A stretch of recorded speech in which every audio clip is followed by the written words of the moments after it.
Hello dear lovely family, welcome to my wholesome family series. This is brought to you from Familyness Academy. So today, do you know that discipline is not about shouting, shaming, or showing who is boss does not equal to discipline, because it does not bring lasting effect. That's control, that's not correction. That is fear. It's not brooding or building faithfulness in your children. But that should actually be the target of discipline. We are not disciplined children who will fear us, and then they subject themselves to following our rules and regulations, and when we are not there, they fly like a bird and do whatever they want. Have we achieved discipline? Hell no. When you discipline a child without love, without connection, you may get a temporal obedience, but you will lose a lifelong trust. That child will not really bond or trust or build a life of trust around you, because you have used fear as an instrument of getting them to do what you want. And that's what you think is discipline. Think about it.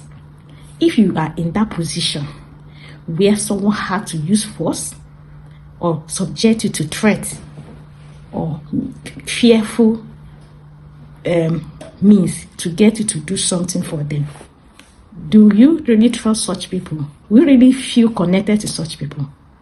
That is what we do when we use those means of getting our children to do the right thing. Can we see it in the way God relates with us? God never separates his correction from his compassion. In Hebrew chapter 12 verse 6, he says, the Lord disciplines the ones he loves. And I know we discipline our children because we love them. But the question is, do they really understand it as discipline? Do they see it as love, or do they see it as wickedness and we being mean to them? So why do we discipline without connection or love or even understanding? Some of us feel that our children, we don't owe them explanation. Some of us think we don't owe them that softness because we feel they will interpret it, or even we will interpret it ourselves as weakness. But do you think it's a weakness? It's a means of getting results that is lasting and sustaining connectivity between you and your children. If any disciplinary measure you use disconnects you from your child, you are losing. Yes, that child might lose. In fact, most times they lose because we push them to the wrong hands. The question is it what we really want as a family, as a parent? Right? So connection builds influence. You're able to influence your child when you build trust through connection, and when they begin to look up to you, knowing that there is always something daddy and mommy can offer me without making me scared or feel threatened. You are able to influence them. It's even easier to build value system with them when you connect. It's also easier to establish boundaries. Creating a safe boundary help your children acknowledge the boundary and abide by it without feeling threatened, without feeling that is against them or that is depriving them what they need or what they want. So don't push, don't use force. Children always misinterpret those measures.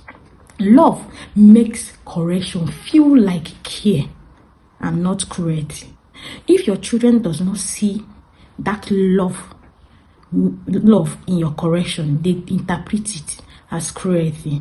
They feel that you are being wicked, mean, and cruel to them. And of course, that's not what we want, right? So I ask you today, as a parent, intentional parents, and of course, intentional families, are you disciplining from your frustration or from God's wisdom? Remember, God always disciplines us from the perspective of love.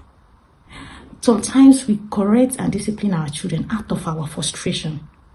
I've mentioned in my previous videos how when we come back due to the pressures from work, from the day business, we carry it out on our children, transfer aggression to innocent children, and even the things they normally do at their age as due to the developmental process of their age. We misinterpret it. We react to those things like they have made the biggest mistakes of their lives.